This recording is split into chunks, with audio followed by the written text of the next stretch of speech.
Does Hell Make Sense? By Steve Martin. My journey out of believing in hell started in prison. As a volunteer chaplain, I spent time talking to inmates.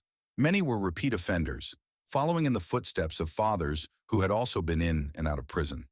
They were haunted by the fear that their sons would continue the cycle. We talked a lot about making good choices, but the truth was, they didn't have the tools or the foundation to make better decisions. It seemed inevitable. They'd end up right back where they started. Watching this pattern, I began to ask deeper questions. Why does God let Satan keep winning? Why does he allow generation after generation to be trapped and destroyed, only to end up in hell? Then that got me wondering, does hell even make sense? The idea of eternal punishment for actions committed in a short lifespan just didn't seem fair. How could a loving father create billions of people knowing that most of them would suffer forever? Love and endless punishment didn't add up. I thought about people like a Muslim grandmother in Iran, whose greatest joy was loving her grandchildren. Or the little girl who was sexually abused, turned to drugs to numb her pain, sold her body to pay for the drugs, and eventually took her own life. Were they both destined for hell, for things they couldn't control? Then I considered the Holocaust. Millions of Jews were tortured and killed, and Christian teaching suggests that they're now in hell alongside Hitler. That didn't sit right with me. So much of what we do, how we believe and behave, is shaped by where we're born, how we're raised, and what we know. How is it fair to punish someone forever for things they never had the power to change? The more I thought about it, the more I realized how absurd it seemed that saving souls was left up to us. After 2,000 years, it hasn't gone so well. Take a ministry in India, for example, striving to reach 1 million kids for Jesus.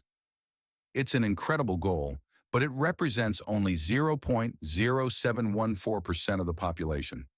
Is everyone else doomed? And what about unconditional love? Can it really be unconditional if there are conditions attached?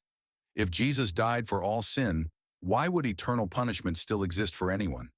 If God's ultimate plan is to fix everything, how does eternal torment fit into that?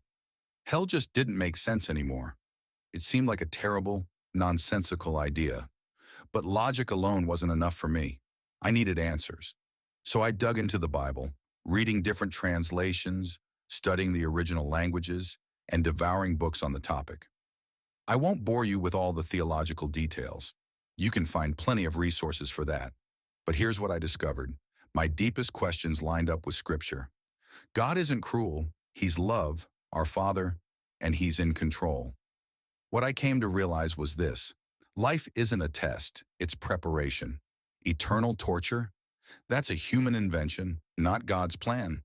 God's purpose is to restore everything, not just people but all creation, back to Himself. Nothing will be wasted. Everything will be made right, and no one will be left out. As my friend Dean Wilkinson says, no one is being cheated. The pain and suffering we experience now will eventually give way to something beautiful, a display of God's infinite love and power. God is love. Real love doesn't operate through fear or punishment. In the end, everything will be good. All will be well.